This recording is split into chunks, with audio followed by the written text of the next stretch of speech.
ਜਿਹੜੀ ਮੈਂ ਤੁਹਾਡੇ ਨਾਲ ਕਰਵਾ ਦਿਆਂ। ਸਭ ਤੋਂ ਪਹਿਲਾਂ ਪ੍ਰੋਫੈਸਰ ਡਾਕਟਰ ਜਗਤਾਰ ਸਿੰਘ ਧੀਮਾਨ ਸਾਡੇ ਵਾਈਸ ਚਾਂਸਲਰ ਨੇ, ਉਹਨਾਂ ਦੇ ਨਾਲ doctor Pushpinder Singh Aulakh pro vice chancellor, doctor Ashwani Sethi director IQAC, doctor Amit Tuteja, professor NK Gusain. ਇਹ ਮੰਚ ਤੇ ਸਾਰੀਆਂ ਸ਼ਖਸੀਅਤ ਦਾ मैं गुरु काशी यूनिवर्सिटी वालों बहुत बहुत स्वागत करता हाँ। मेरी एक गुजारिश है, बेनती है कि पत्रकार भी पहला ही आप जी मुखातिब होंगे। धीमान सर, तुसी कोई भी सवाल करो कृपा करके अपना नाम ते अपने अदारे का नाम दस दोगे तो सानू बहुत प्यारा ते वधिया लगेगा। बिना किसी औपचारिकता तो मैं बड़े अदब सत्कार नाल सदा दे रहा doctor Jagtar Singh Dhiman, vice chancellor गुरु काशी यूनिवर्सिटी। सब तो पहला आप सबना का बहुत बहुत हार्दिक स्वागत, क्योंकि जदों भी असी इस तरह की जी प्रैस मिलनी करते हैं, पहला भी कई बारी थोड़े नाल साडा राबता जिहड़ा हुंदा रहा, तुसी हमेशा ही हुम हमा के साडी गल सुनी और साडे नाल जिहड़ा इंटरैक्शन है इस दे विच हिस्सा लिया। और पिछले कई सालों तो जदों तक यूनिवर्सिटी जिहड़ी साडी काफ़ी गतिविधियां करदी है और साडे प्रैस रिलीज़ नूं तुसीं योग थां दिंदे हो, अपने इलैक्ट्रॉनिक ते प्रिंट मीडिया दे विच उस नूं प्रचलन करके उस नूं प्रकाशित करके तुसीं लोकाई तक साडी जिहड़ी गल पहुंचाउंदे हो। तुहाडा पहला तां इस गल करके बहुत बहुत तह दिलों असीं यूनिवर्सिटी वालों शुक्रिया अदा करदे हां। और साडी जिहड़ी आपसी ये तालमेल है, ये असीं भविख विच भी इसे तरह ही बरकरारता इहदी बनाउणी चाहुंदे हां। और इसे लड़ी दे विच ही आपां इह प्रोग्राम जिहड़ा ये उलीकिया कि तुहाडे नाल असीं कई बारी हुंदा कि सारिਆਂ ਦਾ ਸਾਡੇ ਕੋਲ यूनिवर्सिटी च आउणा संभव नहीं हुंदा, ते असीं चल के इत्थे आके तुहाडे दर्शन करिए, तुहाडे नाल अपनी गल जिहड़ी साझी करिए ताकि वो लोकां तक वध तों वध गल पहुंचा सकीए। जिहड़ा मुੱਢਲਾ विशा ये है कि तुसीं सारे जाणदे हो और तुसीं कवर भी कीता कि गुरु काशी यूनिवर्सिटी जिहड़ी इस इलाके दे विच सिर कड्डवीं यूनिवर्सिटी है, इस यूनिवर्सिटी ने समय समय ते सरकारी गैर सरकारी अदारियां दे नाल तालमेल करके अपने कामकार नूं लोड़ दे मुताबिक ढालण दी कोशिश कीती है। और पिछे ਜਿਹੇ साडी एक भारत की सब तो वड्डी जिहड़ी एजेंसी हुंदी है जिहनूं NAAC किया जाता, नैशनल अक्रैडिटेशन असैसमेंट काउंसिल जिहड़ी हुंदी है, उस वल्लों साडी जिहड़ी यूनिवर्सिटी ने ये क्वालीफाई किया और उन्हां दी विजिट हुई। असी कागज पत्र राही सैल्फ स्टडी रिपोर्ट राही यूनिवर्सिटी की पढ़ाई लिखाई बारे, खोज बारे, इत्थे दी होर गतिविधियां बारे, इत्थे दे सिस्टम बारे, इत्थे दी इंफ्रास्ट्रक्चर बारे, भविखमुखी प्रोग्रामां बारे उन्हां दे नाल गलबात कीती। और जदों उन्होंने वेरीफाई किया तो सानू सारिਆਂ ਨੂੰ और सारे इलाके ਨੂੰ, सारे इस खेतर ਨੂੰ बहुत खुशी प्राप्त हुई कि सानू A++ रैंक जिहड़ा वो प्राप्त होया। A++ रैंक जिहड़ा कुछ विलखण यूनिवर्सिटियां ਨੂੰ ही सुभाग प्राप्त हुंदा कि सानू रैंक मिले।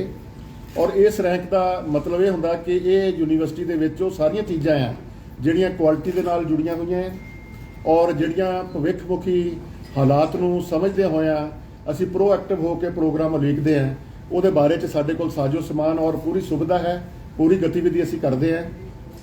उस करके A++ रैंक जिहड़ा है सानूं मिलिया। जिस किसी यूनिवर्सिटी नूं A++ रैंक मिल जांदा, वो यूनिवर्सिटी नेशन दे विच साडे देश भारत दे विच मुੱਢਲੀ कतार दे विच आ जांदी है। और साडियां 4% जिहड़ी टॉप ਦੀਆਂ यूनिवर्सिटियां है ਉਹਦੇ ਵਿੱਚ ਇਹ आ जांदी है। और जिथों तक ਆਪਾਂ इस इलाके की गल करिए, ਆਪਾਂ उत्तर पश्चिम भारत की गल करिए, ये गुरु काशी यूनिवर्सिटी प्राइवेट यूनिवर्सिटी है और ये पहला स्थान इसका जिहड़ा मिल गया। नेड़े तेड़े होर किसी यूनिवर्सिटी कोल इस तरह का A++ रैंक जिहड़ी नहीं है।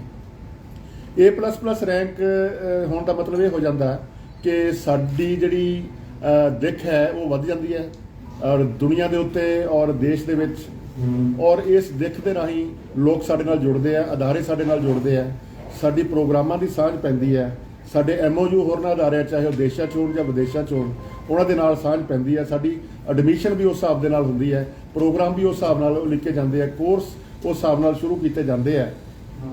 और सरकार वालों भी सानू जिहड़ियां असीं कई चीज़ां वास्ते क्वालीफाई कर जाते हैं। एक तो यह है कि यूनिवर्सिटी ग्रांट्स कमीशन जिस दी मानता प्राप्त है साडी गुरु काशी यूनिवर्सिटी नूं, उस वल्लों सानू एक सुविधा दी जाती है कि कैटेगरी 1 एक हुंदी है जिहड़ियां टॉप रैंकिंग यूनिवर्सिटियां हुंदियां, उहदे वास्ते असीं इंटाइटल हो गए हैं, असीं क्वालीफाई कर गए हैं।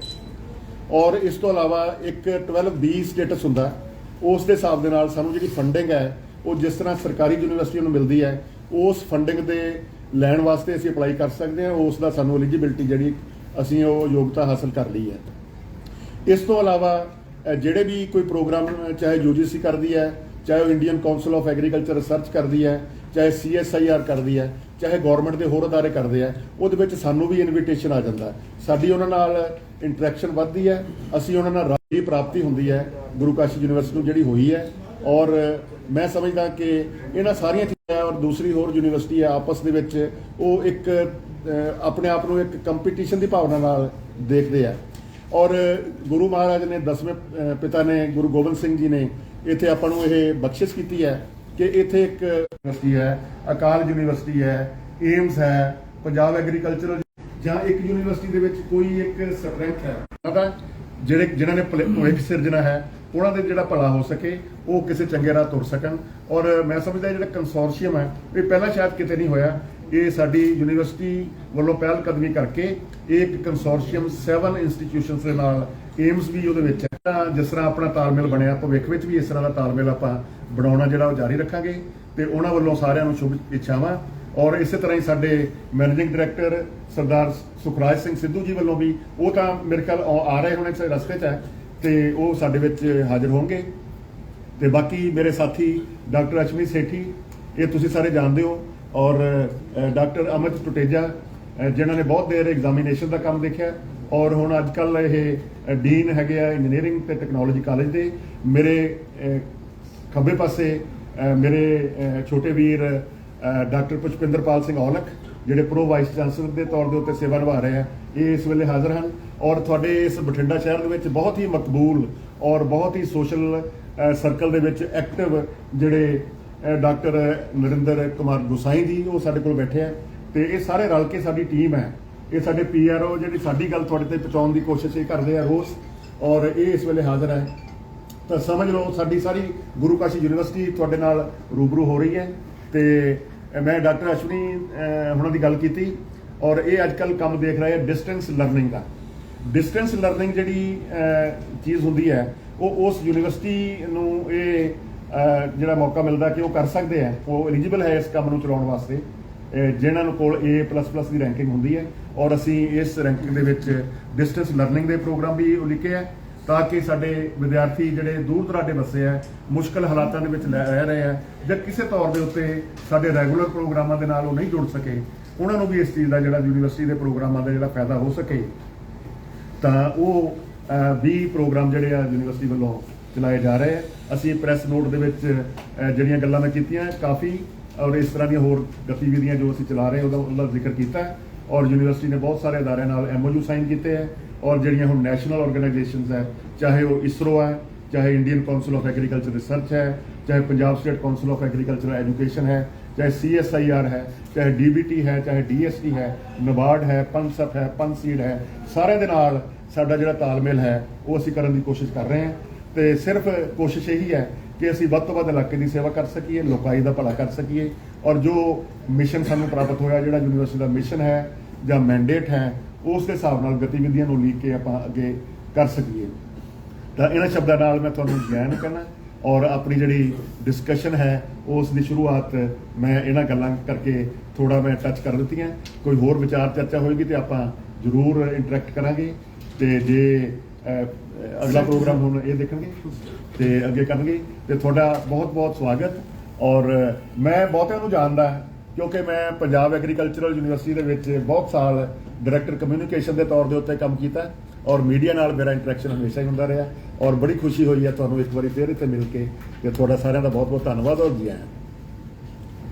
Thank you sir. ਮੈਂ ਸਰ ਦੀ ਗੱਲ ਨੂੰ ਕੰਟੀਨਿਊਸ਼ਨ ਦਿੰਦਾ ਹੋਇਆ ਦੋ ਗੱਲਾਂ ਮੁੱਖ ਦੇਣਾ ਚਾਹੂੰਗਾ ਕਿ ਜਿਉਂ ਹੀ ਅਸੀਂ ਨੈਕ ਦੇ ਗ੍ਰੇਡ ਵੱਲ ਵੱਧਦੇ ਜਾ ਰਹੇ ਸੀ, ਇੰਸਪੈਕਸ਼ਨ ਟਾਈਮਸ ਨਾਲ ਸਾਰਾ ਕੁਝ ਵੱਧਦੇ ਜਾ ਰਿਹਾ ਸੀ, ਨਾਲ ਹੀ ਅਸੀਂ NEP 2020 ਨੂੰ ਹੀ ਅਡਾਪਟ ਕੀਤਾ ਹੈ ਜਿਵੇਂ ਕਿ UGC ਦੀਆਂ ਗਾਈਡਲਾਈਨਸ ਹੈ। ਤਾਂ ਇਲਾਕੇ ਦੀ ਅਸੀਂ ਪਹਿਲੀ ਯੂਨੀਵਰਸਿਟੀ ਇੱਧਰਲੇ ਪਾਸੇ ਬਣ ਗਏ ਹਾਂ ਕਿ ਜਿਨ੍ਹਾਂ ਨੇ NEP ਦੀਆਂ ਗਾਈਡਲਾਈਨਸ ਨੂੰ ਇੰਨੇ ਬਿਨ ਪਾਲਣਾ ਕਰਨ ਦੀ ਕੋਸ਼ਿਸ਼ ਵੀ ਕੀਤੀ ਔਰ ਕੁਝ ਸਟੈਪਸ ਉਸ ਨੂੰ ਕਰ ਵੀ ਗਏ ਹਾਂ। ਜਿਵੇਂ ਕਿ ਅਸੀਂ ਨਵੇਂ ਕੋਰਸ ਜਿਹੜੀਆਂ ਕਿ ਤੁਸੀਂ ਆਮ ਅੱਜ ਕੱਲ੍ਹ ਦੇਖ ਰਹੇ ਹੋ UGC ਗਾਈਡਲਾਈਨਸ ਮੁਤਾਬਿਕ ਕਿ 4 ਸਾਲਾ ਬੈਚਲਰ ਡਿਗਰੀ ਸ਼ੁਰੂ ਕਰਤੀ ਹੈ, ਅਸੀਂ ਵੀ 4 ਸਾਲਾ ਬੈਚਲਰ ਡਿਗਰੀ ਵਿਦ ਰਿਸਰਚ ਸ਼ੁਰੂ ਕਰਤੀ ਹੈ ਉਹਦਾ ਫਾਇਦਾ ਇਹ ਹੈ ਕਿ ਬੱਚੇ ਨੂੰ ਮਾਸਟਰ ਡਿਗਰੀ ਨਹੀਂ ਕਰਨੀ ਪਏਗੀ, ਸਿੱਧਾ ਉਹ 1 ਸਾਲ ਦੀ ਮਾਸਟਰ ਡਿਗਰੀ ਕਰ ਸਕੇਗਾ, ਜਿਵੇਂ ਕਿ ਗਾਈਡਲਾਈਨਸ 4 ਸਾਲ ਦੀ ਬੈਚਲਰਸ 1 ਸਾਲ ਦੀ ਮਾਸਟਰ ਡਿਗਰੀ, ਔਰ ਨਾਲ ਦੀ ਨਾਲ ਹੀ ਉਹ ਅੱਗੇ PhD ਲਈ ਐਨਰੋਲ ਕਰ ਸਕੇਗਾ। ਦੂਜੀ ਅਸੀਂ ਅਚੀਵਮੈਂਟ ਦੇ ਰਹੇ ਹਾਂ ਕਿ ਇਸ ਕੀ ਪਹਿਲੀ ਵਾਰੀ CUET ਦੇ ਵਿੱਚ ਜਿਹੜਾ ਕਿ ਨੈਸ਼ਨਲ ਲੈਵਲ NTA ਨੇ ਟੈਸਟ ਕਰਾਏ ਸੀ, ਉਹਦੇ ਵਿੱਚ ਵੀ ਅਸੀਂ ਆਪਦੇ ਆਪ ਨੂੰ ਪਾਰਟਿਸਿਪੇਟ ਕੀਤਾ। NAC ਦੀ ਗ੍ਰੇਡਿੰਗ ਆਉਣ ਤੋਂ ਪਹਿਲਾਂ ਅਸੀਂ ਪਾਰਟਿਸਿਪੇਟ ਕਰ ਲਿਆ ਸੀ। ਉਦੋਂ ਸਾਨੂੰ UG ਦੇ ਵਿੱਚ 25,000 ਐਪਲੀਕੇਸ਼ਨਸ ਕਾਲ ਹੋਈਆਂ ਸੀਗੀਆਂ, ਪਰ ਜਿਵੇਂ ਹੀ PG ਦੇ ਵਿੱਚ ਅਸੀਂ ਆਪਣੀ ਰਜਿਸਟ੍ਰੇਸ਼ਨ ਕਰਾਈ, ਉਦੋਂ ਤੱਕ ਸਾਡਾ NAC ਦਾ ਗ੍ਰੇਡ ਨਾਲ ਆ ਗਿਆ ਸੀਗਾ, ਤੇ ਤੁਸੀਂ ਵਿਸ਼ਵਾਸ ਨਹੀਂ ਕਰੋਗੇ 3,56,786 ਐਪਲੀਕੇਸ਼ਨ ਸਾਨੂੰ PG ਦੇ ਵਿੱਚ ਸਾਨੂੰ ਮਿਲੀ ਹੈਗੀ ਹੈ, ਜਿਹੜਾ ਕਿ ਇਹ ਮਾਣ ਨੂੰ ਮਿਲਿਆ ਕਿ ਲੋਕਾਂ ਦੇ ਵਿੱਚ ਜਿਹੜੀ ਬੱਚਿਆਂ ਦੇ ਵਿੱਚ NAC A++ ਯੂਨੀਵਰਸਿਟੀਆਂ ਦੇ ਵਿੱਚ ਐਡਮਿਸ਼ਨ ਲੈਣ ਦੀ ਜ਼ਿਆਦਾ ਚਾਹਤ ਹੁੰਦੀ ਵੀ ਇੱਥੇ ਕੁਆਲਿਟੀ ਐਜੂਕੇਸ਼ਨ ਹੋਏਗੀ। ਇਹ ਡਿਫਰੈਂਸ ਜਿਹੜਾ ਹੈ NAC ਬਿਨਾਂ ਵਾਲੇ ਇੰਸਟੀਟਿਊਸ਼ਨ ਤੇ NAC ਵਾਲੇ ਇੰਸਟੀਟਿਊਸ਼ਨ ਦੇ ਵਿੱਚ ਆਪਾਂ ਇੱਕ ਵੱਖਰੇ ਤੌਰ ਤੇ ਦੇਖ ਸਕਦੇ ਹਾਂ। ਇੱਕ ਤੁਹਾਨੂੰ ਹੋਰ ਤੁਹਾਡੇ ਨਾਲ ਜਾਣਕਾਰੀ ਸਾਂਝਾ ਕਰ ਲਈਏ ਕਿ ਅਸੀਂ ministry of information and broadcasting ਵੱਲੋਂ ਆਪਣੇ ਕੋਲੇ CRS ਕਮਿਊਨਿਟੀ ਰੇਡੀਓ ਸਟੇਸ਼ਨ ਜਿਹੜਾ ਹੈ FM ਸਟੇਸ਼ਨ 90 ਜਿਹਨੂੰ GKU 90.4 ਅਸੀਂ ਨਾਮ ਦਿੱਤਾ ਹੈਗਾ, ਉਹ ਵੀ ਇੰਸਟਾਲ ਕਰ ਦਿੱਤਾ ਗਿਆ ਹੈ। ਫੰਡਿੰਗ ਮਿਨਿਸਟਰੀ ਨੇ ਕੀਤੀ ਹੈ, ਸਾਰਾ ਰੱਖ ਰਖਾਵ ਚਾਲ ਚਲਣ ਜੋ ਵੀ ਹੈ ਉਹ ਸਾਰੀ ਐਡਮਿਨਿਸਟ੍ਰੇਸ਼ਨ ਗੁਰੂ ਕਾਸ਼ੀ ਯੂਨੀਵਰਸਿਟੀ ਦੀ ਹੈ। ਉਹਦੇ ਨਾਲ ਨਾਲ ਅਸੀਂ ਜਦੋਂ ਹੀ ਉਹ ਚਾਲੂ ਹੋਇਆ, ਅਸੀਂ ਚਾਲੂ ਕੀਤਾ ਹੁੰਦਾ 4ਥੇ ਮਹੀਨੇ ਦੇ ਵਿੱਚ ਇਹਦੀ ਕਮਿਸ਼ਨਿੰਗ ਹੋਈ ਹੈ। ਇਸ ਤੋਂ ਬਾਅਦ ਅਸੀਂ ਨਾਲ ਅਸੀਂ ਐਤਕੀ ਸਾਲ ਤੋਂ ਅਸੀਂ ਸ਼ੁਰੂਆਤ ਕਰਤੀ ਹੈ ਕਿ ਅਸੀਂ department of journalism and mass communication ਸ਼ੁਰੂ ਕਰ ਦਿੱਤਾ ਹੈ, ਜਿਹਦੇ 'ਚ ਸ਼ਾਰਟਲੀ ਤੁਹਾਨੂੰ ਅਸੀਂ ਇਹ ਵੀ ਦੱਸਾਂਗੇ ਕਿ ਡਿਪਲੋਮਾ ਤੇ ਬੈਚਲਰ ਡਿਗਰੀ ਜਿਹੜੀਆਂ ਹੈ ਜਰਨਲਿਜ਼ਮ ਐਂਡ ਮਾਸ ਕਮਿਊਨੀਕੇਸ਼ਨ ਵੀ ਸ਼ੁਰੂ ਕਰ ਦਿੱਤੀ ਹੈ। ਡਿਸਟੈਂਸ ਲਰਨਿੰਗ ਦੇ 2 ਭਾਗ ਹੁੰਦੇ ਨੇ, ਇੱਕ ਆਫਲਾਈਨ ਇੱਕ ਆਨਲਾਈਨ। ਅਸੀਂ NAC A++ ਹੋਣ ਤੋਂ ਬਾਅਦ ਅਸੀਂ ਆਨਲਾਈਨ ਡਿਗਰੀਆਂ ਪ੍ਰੋਵਾਈਡ ਕਰਨ ਵਾਸਤੇ ਐਂਟਾਈਟਲ ਹੋ ਗਏ, ਜਿਹਦੀ ਐਪਲੀਕੇਸ਼ਨ ਯੂਨੀਵਰਸਿਟੀ UGC ਨੂੰ ਫਾਈਲ ਕਰ ਦਿੱਤੀ ਗਈ ਹੈ, ਔਰ ਜਿਸ ਤਰ੍ਹਾਂ ਮੇਰਾ ਕਮਿਊਨੀਕੇਟ ਹੋਇਆ ਹੈ UGC ਨਾਲ, ਵਿਦਿਨ ਡੇ ਔਰ 2 ਆਪਾਂ ਨੂੰ ਅਪਰੂਵਲ ਲੈਟਰ ਨੈਸ਼ਨਲ ਲੈਵਲ ਤੋਂ ਵਧਾ ਕੇ ਪੰਜਾਬ ਤੋਂ ਪਹਿਲਾਂ ਨੈਸ਼ਨਲ ਲੈਵਲ ਫਿਰ ਇੰਟਰਨੈਸ਼ਨਲ ਲੈਵਲ ਤੱਕ ਵੀ ਚਲੇ ਜਾਵਾਂਗੇ। ਸਾਨੂੰ ਅਸੀਂ ਜਿਉਂ ਹੀ ਥੋੜੀ ਅਨਾਉਂਸਮੈਂਟ ਹੋਈ ਹੈ ਵੀ ਅਸੀਂ ਇਸ ਨੂੰ ਲਾਂਚ ਕਰ ਰਹੇ ਹਾਂ, ਤਾਂ ਸਾਡੇ ਕੋਲ ਕੁਐਰੀਜ਼ ਇੰਟਰਨੈਸ਼ਨਲ ਲੈਵਲ ਤੱਕ ਵੀ ਕੁਐਰੀਜ਼ ਆ ਰਹੀਆਂ ਕਿ ਅਸੀਂ ਐਡਮਿਸ਼ਨ ਲੈਣਾ ਚਾਹਾਂਗੇ। ਜੇ ਤੁਹਾਡੇ ਕੋਲ ਅਪਰੂਵਲ ਦਾ ਲੈਟਰ ਪਹੁੰਚ ਜਾਂਦਾ ਤਾਂ shortly we are in touch with the UGC authorities, ਉਹ ਸ਼ਾਰਟਲੀ ਸਾਨੂੰ ਉਹ ਗਾਈਡਲਾਈਨਸ ਜਿਹੜੀਆਂ ਹੈ ਨਾਲ ਲਾਂਚ ਕਰ ਰਹੇ ਨੇ। ਇਹ ਸਾਡੇ ਵੱਲੋਂ ਨਾਲ ਸੀ। ਇੱਕ ਮੈਂ ਥੋੜਾ ਹੋਰ ਐਡ ਕਰਨਾ ਚਾਹੂੰਗਾ ਕਿ ਇਹ ਆਪਣੇ ਉੱਤਰ ਭਾਰਤ ਦੀ, ਜਿਵੇਂ ਮੈਂ ਤਾਂ ਕਹਿ ਸਕਦਾ ਪੰਜਾਬ ਦੀ ਇੱਧਰਲੇ ਪਾਸੋਂ ਦੇ ਇਲਾਕੇ ਦੀ ਪਹਿਲੀ ਯੂਨੀਵਰਸਿਟੀ ਬਣ ਗਈ ਜਿਹਦੇ ਕੋਲੇ 3 ਐਕ੍ਰੀਡੇਸ਼ਨ ਨੇ, NAC A++, top most ICAR ਤੇ Punjab state council for agriculture education. 3 ਐਕ੍ਰੀਡੇਸ਼ਨਸ ਆਪਣੇ ਕੋਲ ਹੈਗੀਆਂ, ਔਰ ਇਹ ਭਾਰਤ ਦੀ ਪਹਿਲੀ ਯੂਨੀਵਰਸਿਟੀ ਬਣ ਗਈ ਜਿਹਦੇ ਕੋਲੇ ਇਹ 3 ਐਕ੍ਰੀਡੇਸ਼ਨਸ ਆਪਣੇ ਕੋਲ ਹੈਗੀਆਂ। ਐਕ੍ਰੀਡੇਸ਼ਨ ਹੋਣ ਦਾ ਮਤਲਬ ਇਹ ਹੈ ਕਿ ਕੁਆਲਿਟੀ ਐਜੂਕੇਸ਼ਨ ਕਿਸੇ ਫੀਲਡ ਦੇ ਵਿੱਚ, ਕਿਸੇ ਰਿਸਰਚ ਪੁਆਇੰਟ ਦੇ ਵਿੱਚ। ਤਾਂ ਗ੍ਰੇਡ ਨੂੰ ਲੈਣਾ ਇੱਕ ਵੱਖਰੀ ਗੱਲ ਹੈ, ਗ੍ਰੇਡ ਨੂੰ ਗਾਂ 5 ਸਾਲ ਤੱਕ ਮੇਨਟੇਨ ਕਰਨਾ ਹੋਰ ਵੱਖਰੀ ਗੱਲ ਹੈ। ਹੁਣ ਸਾਡੇ ਲਈ ਗ੍ਰੇਡ ਆਉਣਾ ਮਾਣ ਦੀ ਗੱਲ ਹੈ, ਆਪਣੇ ਪੰਜਾਬ ਦੇ ਪੂਰੇ ਇਲਾਕੇ ਦੇ ਵੀ ਆਪਣੇ ਮਾਣ ਦੀ ਗੱਲ ਹੈ, ਤੇ ਇਸ ਨੂੰ ਅਸੀਂ ਗਾਂ 5 ਸਾਲ ਤੱਕ ਮੇਨਟੇਨ ਵੀ ਰੱਖਣਾ, ਤੇ ਨਾਲ ਅਸੀਂ ਇਹਨੂੰ ਐਸੇ ਨੂੰ ਗਾਂ 5 ਸਾਲ ਬਾਅਦ ਦੁਬਾਰਾ ਫਿਰ ਲਾਵਾਂਗੇ। ਇਹ ਸਾਡੇ ਵੱਲੋਂ ਪ੍ਰੈਸ ਰਾਹੀਂ ਮਤਲਬ ਸਟੇਕ ਹੋਲਡਰਸ ਨੂੰ ਗੱਲ ਪਹੁੰਚਾਉਣ ਦੀ ਗੱਲ ਹੈ ਕਿ ਯੂਨੀਵਰਸਿਟੀ ਦੇ ਵਿੱਚ ਕਿਹੜੇ ਨਵੇਂ ਪ੍ਰੋਗਰਾਮ ਨਾਲ ਉਲੀਕੇ ਜਾ ਰਹੇ ਨੇ, ਕਿਹੜੀਆਂ ਐਕ੍ਰੀਡੇਸ਼ਨਸ ਨਾਲ ਲਿੱਤੀਆਂ ਹੋਈਆਂ। ਇਹਦੇ ਨਾਲ ਜਿਵੇਂ ਕਿ ਸਿੰਗਲ ਚਾਈਲਡ ਸਕਾਲਰਸ਼ਿਪ ਹੈ, ਔਰਫਨ ਦੀ ਸਕਾਲਰਸ਼ਿਪ ਹੈ, CUET ਦੇ ਨੰਬਰਾਂ ਦੀ ਸਕਾਲਰਸ਼ਿਪਸ ਹੈ। ਜਿੰਨੇ ਆਪਣੇ SC ਵਿਦਿਆਰਥੀ ਨੇ ਉਹਨਾਂ ਕੋਲੋਂ ਕੋਈ ਫੀਸ ਨਹੀਂ ਲਿੱਤੀ ਜੀ, ਫ੍ਰੀ ਆਫ ਕਾਸਟ ਬੱਚਿਆਂ ਨੂੰ ਦਾਖਲਾ ਦਿੱਤਾ ਜਾਏਗਾ। ਦੇ ਵੀ ਰਹੇ ਹਾਂ, ਪਹਿਲਾਂ ਵੀ ਦਿੱਤਾ ਜਾ ਰਿਹਾ ਸੀ। ਅਸੀਂ ਉਹਨਾਂ ਨੂੰ ਵੀ ਕਹਿੰਦੇ ਹਾਂ ਕਿ ਜੋ ਨੇ ਵੱਧ ਤੋਂ ਵੱਧ ਬੱਚੇ ਦਾਖਲਾ ਲੈ ਸਕਣ ਉਹ ਸਕਾਲਰਸ਼ਿਪ ਦੇ ਉੱਪਰ, ਉਹ ਚਾਂਸਲਰ ਸਕਾਲਰਸ਼ਿਪ ਦੇ ਅੰਡਰ ਆਪਣੀਆਂ ਜਿਹੜੀਆਂ ਹੈ ਦਾਖਲਾ ਲੈਣ, ਤੇ ਆਪਣੇ ਯੂਨੀਵਰਸਿਟੀ ਦਾ ਜਿੰਨਾ ਵੱਧ ਤੋਂ ਵੱਧ ਐਜੂਕੇਸ਼ਨ ਦੇ ਵਿੱਚ ਜਾਂ ਕਿਸੇ ਹੋਰ ਟਰਮ ਦੇ ਵਿੱਚ ਜੋ ਫਾਇਦਾ ਲੈਣਾ ਚਾਹਣ ਉਹ ਆਪਣਾ ਫਾਇਦਾ ਚੁੱਕ ਸਕਦੇ। ਇਹਦੇ ਨਾਲ ਆਉਂ ਲੱਗ ਰਿਹਾ ਹੈ ਕਿ ਜਿਸ ਤਰ੍ਹਾਂ +2 ਤੋਂ ਬਾਅਦ ਬੱਚੇ ਲਗਾਤਾਰ ਘਟ ਰਹੇ ਨੇ, ਹਾਇਰ ਐਜੂਕੇਸ਼ਨ ਲੈਣ ਲਈ ਬੱਚੇ ਬਹੁਤ ਘੱਟ ਰਹੇ ਨੇ, ਤਕਰੀਬਨ ਬਾਹਰ ਫੋਰਨ ਜਾ ਰਹੇ ਨੇ। 1,65,000 ਬੱਚਾ ਜਿਹੜਾ 1 ਸਾਲ ਦੇ ਵਿੱਚ ਚਲਾ ਗਿਆ।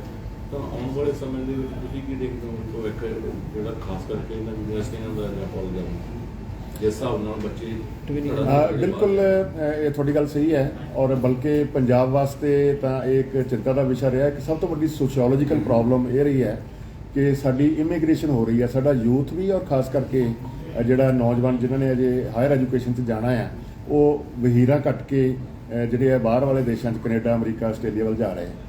ਲੇਕਿਨ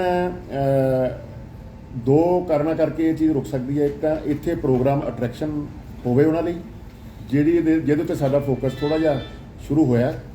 ਦੂਸਰਾ ਇਹ ਹੈ ਕਿ ਇੰਪਲਾਇਬਿਲਿਟੀ ਹੋਵੇ, ਉਹਨਾਂ ਨੂੰ ਨੌਕਰੀਆਂ ਮਿਲ ਸਕਣ। ਸਰਕਾਰ ਵੱਲੋਂ ਇਸ ਪਾਸੇ ਜਿਹੜੇ ਪਹਿਲ ਕਦਮੀ ਕੀਤੀ ਜਾਵੇ, ਇਸ ਗੱਲ ਨੂੰ ਧਿਆਨ 'ਚ ਰੱਖ ਕੇ ਇਸ ਤਰ੍ਹਾਂ ਦੇ ਪ੍ਰੋਗਰਾਮ ਜਿਹੜੇ ਲਿਖੇ ਜਾਣ। ਤੇ ਤੀਸਰਾ ਹੁਣ ਥੋੜਾ ਜਿਹਾ ਫਰਕ ਇਸ ਤਰ੍ਹਾਂ ਵੀ ਲੱਗਦਾ, ਤੁਸੀਂ ਵੀ ਸਾਰੇ ਜਾਣਦੇ ਹੋ ਕਿ ਜਿਹੜੀ ਕਈ ਕੰਟਰੀਆਂ ਦੇ ਵਿੱਚ ਜਿੱਥੇ ਸਾਡੇ ਬੱਚੇ ਜਾਂਦੇ ਉੱਥੇ ਰਿਸੈਸ਼ਨ ਹੋ ਰਹੀ ਹੈ। ਹੁਣ ਕੈਨੇਡਾ ਦੇ ਵਿੱਚ ਹੁਣ ਮੈਂ ਜਾ ਕੇ ਆਇਆ ਕਾਫੀ 6 ਮਹੀਨੇ, ਮੈਂ ਉੱਥੇ ਜੋ ਦੇਖਿਆ ਇੱਕ ਮਹਿੰਗਾਈ ਬਹੁਤ ਵੱਧ ਰਹੀ ਹੈ, ਇੰਪਲਾਇਮੈਂਟ ਦੀ ਵੀ ਉੱਥੇ ਪ੍ਰੋਬਲਮ ਆ ਰਹੀ ਹੈ ਔਰ ਕਈ ਪੇਰੈਂਟਸ ਇਹ ਸੋਚ ਰਹੇ ਆ ਕਿ ਸਾਡੇ ਬੱਚੇ ਜਿਹੜੇ ਮੁੜ ਕੇ ਆ ਜਾਣ ਇੱਥੇ। ਤੇ ਜੇ ਇਸ ਤਰ੍ਹਾਂ ਦੀ ਕੋਈ ਗੱਲ ਰਿਵਰਸ਼ਨ ਹੁੰਦੀ ਹੈ ਤਾਂ ਫਿਰ ਇੱਥੇ ਅਗਰ ਪ੍ਰੋਗਰਾਮ ਉਹਨਾਂ ਲਈ ਅਟਰੈਕਟਿਵ ਹੈ ਤਾਂ ਉਹ ਉਹਨਾਂ ਵਿੱਚ ਨੈਚੁਰਲੀ ਆਉਣਗੇ ਔਰ ਇਸ ਚੀਜ਼ ਨੂੰ ਹੱਲ ਕਰਨ 'ਚ ਥੋੜੀ ਜਿਹੀ ਮਦਦ ਮਿਲੇਗੀ। ਲੇਕਿਨ ਇਹ ਕਹਿਣਾ ਬੜਾ ਮੁਸ਼ਕਲ ਹੈ ਕਿਉਂਕਿ ਜਿਹੜੀ ਇਹ ਪ੍ਰੋਸੈਸ ਹੁੰਦੀ ਹੈ ਇਸ ਨੂੰ ਅੱਜ ਇਸ ਲੈਵਲ ਤੱਕ ਆਉਣ ਲਈ ਕਾਫੀ ਸਾਲ ਲੱਗੇ। ਇਹ 'ਚ ਕਈ ਮਲਟੀ ਫੈਕਟੋਰੀਅਲ ਪ੍ਰੋਬਲਮ ਆ, ਇਹ 'ਚ ਇਕੋਨੋਮਿਕਲ ਰੀਜ਼ਨਸ ਵੀ ਹੈਗੇ ਆ, ਇਹ 'ਚ ਇਕੋਲੋਜੀਕਲ ਰੀਜ਼ਨਸ ਵੀ ਹੈਗੇ ਆ, ਇਹ 'ਚ ਸਾਈਕੋਲੋਜੀਕਲ ਰੀਜ਼ਨਸ ਵੀ ਹੈਗੇ ਆ, ਸੋਸ਼ੀਓਲੋਜੀਕਲ ਰੀਜ਼ਨ ਵੀ ਹੈਗੇ ਆ। ਸਟ੍ਰੈਸ ਹੈ, ਨਸ਼ੇ ਹੈ, ਇਹਦੇ ਵਿੱਚ ਫਾਰਮਰਸ ਦੀ ਜਿਹੜੀ ਕੰਡੀਸ਼ਨਸ ਇੰਨੀ ਬੈਟਰ ਨਹੀਂ ਆ, ਕਰਜ਼ੇ ਹੈ ਔਰ ਸੋਸ਼ਲ ਟੈਂਸ਼ਨਸ ਹੈ, ਸਕਵੀਜ਼ਡ ਇਕੋਨਮੀ ਹੈ ਔਰ ਸਾਰਾ ਕੁਝ ਮਿਲ ਮਿਲਾ ਕੇ ਐਂਡ ਰਿਜ਼ਲਟ ਉਹ ਹੁੰਦਾ ਜੋ ਆਪਾਂ ਜਿਹੜੀ ਤੁਸੀਂ ਗੱਲ ਕੀਤੀ ਹੈ। ਲੇਕਿਨ ਸਾਰੀਆਂ ਧਿਰਾਂ ਇਸ ਪਾਸੇ ਸੋਚਣ ਔਰ ਪ੍ਰੋਗਰਾਮ ਨੂੰ ਪ੍ਰੋਐਕਟਿਵ ਹੋ ਕੇ ਫਿਊਚਰਿਸਟਿਕ ਪ੍ਰੋਗਰਾਮ ਬਣਾਉਣ ਜਿਹੜੇ ਕਿ ਸਮੇਂ-ਸਮੇਂ ਤੋਂ ਸਮੇਂ ਮੁਤਾਬਕ ਉਹਨਾਂ 'ਚ ਚੇਂਜ ਲਿਆਉਣ ਦੀ ਲੋੜ ਪਵੇਗੀ ਤਾਂ ਮੇਰਾ ਖਿਆਲ ਹੈ ਕਿ ਇਹ ਚੀਜ਼ ਦਾ ਜਿਹੜਾ ਹੱਲ ਹੋਣਾ ਸੰਭਵ ਹੋ ਸਕੇਗਾ। ਮੈਂ ਸਰ ਦੀ ਗੱਲ ਨੂੰ ਹੋਰ ਐਡ ਕਰਦਾ ਕਿ ਜੀ ਇਸ ਚੀਜ਼ ਨੂੰ ਵੀ ਦੇਖਦੇ ਹੋਏ ਅਸੀਂ ਡਿਊਲ ਡਿਗਰੀ ਪ੍ਰੋਗਰਾਮ ਤੇ ਟਵਿਨਿੰਗ ਪ੍ਰੋਗਰਾਮ ਵੀ 2 ਸਾਲ ਇੱਥੇ ਤੇ 2 ਸਾਲ ਬਾਹਰ, ਉਹਦੇ 'ਚ ਘੱਟੋ ਘੱਟ ਤਾਂ ਅਸੀਂ ਇਲਾਕੇ ਦਾ ਫੀਸ ਵਜੋਂ ਫਾਇਦਾ ਤਾਂ ਜ਼ਰੂਰ ਕਰਵਾ ਦਾਂਗੇ ਵੀ ਜੇ ਜਿਹੜੇ ਸਾਡੇ ਟਾਈਪਸ ਚੱਲ ਰਹੇ ਨੇ ਹੁਣ ਨੈਕ A++ ਹੋਣ ਤੋਂ ਬਾਅਦ ਉਹ ਸਾਡੇ ਬੱਚਿਆਂ ਨੂੰ ਕੋਈ ਆਪਾਂ ਸਟੇਕ ਹੋਲਡਰਸ ਨੂੰ, ਪੇਰੈਂਟਸ ਨੂੰ, ਮਾਪਿਆਂ ਨੂੰ ਕੋਈ ਆਪਾਂ ਸਹਾਇਤਾ ਦੇ ਸਕੀਏ ਉਹ ਜ਼ਰੂਰ ਦੇਵਾਂਗੇ। ਕਿਉਂਕਿ ਜਿਹੜੇ ਕਹਿੰਦੇ ਜਿਵੇਂ ਸਰ ਨੇ ਕਿਹਾ ਵੀ ਸਾਈਕੋਲੋਜੀਕਲ ਇਫੈਕਟ ਵੀ ਕਾਫੀ ਬੜਾ ਕੰਮ ਕਰਦਾ ਹੈ ਕਿ ਕਿਸੇ ਨੂੰ ਇਹ ਕਨਵਿੰਸ ਕਰਨਾ ਕਿ ਬਾਹਰ ਕੋਈ ਫਾਇਦਾ ਨਹੀਂ ਹੈ, ਉਹ ਨਹੀਂ ਟੁੱਟੇਗਾ ਜੀ। ਤਾਂ ਅਸੀਂ ਘੱਟੋ ਘੱਟ ਮਾਪਿਆਂ ਨੂੰ ਥੋੜਾ ਜਿਹਾ ਫਾਇਦਾ ਦੇ ਸਕੀਏ ਕਿ 2 ਸਾਲ ਜੇ 4 ਸਾਲ ਦਾ ਕੋਰਸ ਬੈਚਲਰ ਡਿਗਰੀ ਕਰਨ ਬਾਹਰ ਜਾਂਦਾ ਬੱਚਾ ਤਾਂ 2 ਸਾਲ ਇੰਡੀਆ ਵਿੱਚ ਸਾਡੇ ਕੋਲ ਕਰ ਲੇ, 2 ਸਾਲ ਬਾਹਰ ਕਰ ਲੇ, ਉਹਨੂੰ ਡਿਊਲ ਡਿਗਰੀ ਮਿਲੇ, ਨਾਲੇ ਗੁਰੂ ਘਰ ਦੀ ਯੂਨੀਵਰਸਿਟੀ ਡਿਗਰੀ ਮਿਲੇਗੀ, ਨਾਲੇ ਫੋਰਨ ਦੀ ਮਿਲੇਗੀ and last 2 years he will stay at Canada, Australia ਔਰ ਯੂਰਪ ਜਿੱਥੇ ਵੀ ਸਾਡੇ ਟਾਈਪਸ ਚੱਲ ਰਹੇ। ਅਸੀਂ ਇਲਾਕੇ ਨੂੰ ਇਹ ਕੁਝ ਸਹਾਇਤਾ ਨਾਲ ਦੇਣਾ ਚਾਹਾਂਗੇ ਕਿ ਇਹ ਗ੍ਰੇਡ ਆਉਣ ਦੇ ਨਾਲ ਇਲਾਕੇ ਨੂੰ ਕੀ ਫਾਇਦਾ ਹੋਇਆ, ਇਲਾਕੇ ਨੂੰ ਥੋੜਾ ਜਿਹਾ ਇੰਨਾ ਫਾਇਦਾ ਜ਼ਰੂਰ ਦੇਵਾਂਗੇ ਕਿ ਕਦੋਂ ਮਾਪਿਆਂ ਦੇ ਉੱਪਰ ਥੋੜਾ ਭਾਰ ਘਟੇਗਾ। ਇੰਡੀਅਨ ਫੀਸ ਦੇ ਵਿੱਚ ਪੈਸੇ ਦੇਣੇ ਤੇ ਫੋਰਨ ਦੀ ਫੀਸ ਵਿੱਚ ਪੈਸੇ ਦੇਣੇ 4 ਸਾਲ ਦੇ ਥੋੜਾ ਜਿਹਾ ਫਰਕ ਤਾਂ ਹੋਏਗਾ। ਕੈਨੇਡਾ ਦੇ ਵਿੱਚ ਇੱਕ ਇਲਾਕਾ ਹੈਗਾ ਬ੍ਰੰਸਵਿਕ ਦੇ ਵਿੱਚ ਕਰੈਂਡਲ ਯੂਨੀਵਰਸਿਟੀ ਦੇ ਨਾਲ ਸਾਡਾ ਟਾਈ ਅਪ ਹੋਇਆ ਸੀ। ਕੁਝ ਪ੍ਰੋਗਰਾਮ ਆਇਡੈਂਟੀਫਾਈ ਹੋਏ ਸੀਗੇ ਉਹ 'ਚ ਜਿਹੜੇ ਕਮਰਸ ਦੇ ਵਿੱਚ ਸੀਗੇ, ਐਜੂਕੇਸ਼ਨ ਦੇ ਵਿੱਚ ਸੀਗੇ, ਜਿਹਦੇ ਵਿੱਚ ਜੋ ਡਾਕਟਰ ਸਾਹਿਬ ਨੇ ਦੱਸਿਆ ਇਸ ਤਰ੍ਹਾਂ ਦੇ ਪ੍ਰੋਗਰਾਮ ਅਸੀਂ ਉਹਨਾਂ ਨਾਲ ਤਾਲਮੇਲ ਜਿਹੜਾ ਕੀਤਾ ਸੀਗਾ ਤੇ ਉਹਦੇ 'ਚ ਮੇਰੇ ਖਿਆਲ ਚੱਲ ਰਿਹਾ। ਹਾਂਜੀ ਬਸ ਉਹ 2 ਸਾਲ ਹੀ ਚੱਲੇ ਸੀ ਵੀ ਕੋਵਿਡ ਆ ਗਿਆ ਸੀ, ਫਿਰ ਕੰਡੀਸ਼ਨਸ ਥੋੜ੍ਹੀਆਂ ਚੇਂਜ ਹੋ ਗਈਆਂ। ਜਿਵੇਂ ਕੋਈ ਆਈਲੈਟਸ ਦੇ ਕੰਡੀਸ਼ਨ ਦੇ ਉੱਪਰ ਸਾਡਾ ਕੋਈ ਐਮਓਯੂ ਸੀਗਾ, ਉਹ ਆਈਲੈਟ ਦੀ ਕੰਡੀਸ਼ਨ ਜਿਵੇਂ ਸਰਕਾਰ ਨੇ ਰਿਵਾਈਜ਼ ਕਰਤੇ ਫਿਰ ਐਮਓਯੂ ਕੋਈ ਬ੍ਰੇਕ ਹੋ ਗਿਆ। ਬਟ ਅਸੀਂ ਹੁਣ ਦੁਬਾਰਾ ਫਿਰ ਯੂਜੀਸੀ ਦੀਆਂ ਗਾਈਡਲਾਈਨਸ ਆ ਗਈਆਂ ਕਿ ਤੁਸੀਂ ਜਿਹਦਾ ਨੈਕ A++ ਗ੍ਰੇਡ ਹੈ ਜਾਂ ਇਹ ਨੈਕ A+ ਗ੍ਰੇਡ ਹੋਵੇਗਾ ਉਹ ਯੂਨੀਵਰਸਿਟੀਜ਼ ਹੀ ਫੋਰਨ ਨਾਲ ਟਾਈ ਅਪ ਕਰ ਸਕਣਗੀਆਂ। Now we are entitled for that and ਅਸੀਂ ਆਪਣਾ ਦੁਬਾਰਾ ਉਹ ਜਿਹੜਾ ਟਾਈਪਸ ਜਿਹੜੇ ਨੇ ਫਿਰ ਸ਼ੁਰੂ ਕਰਤੇ ਨੇ।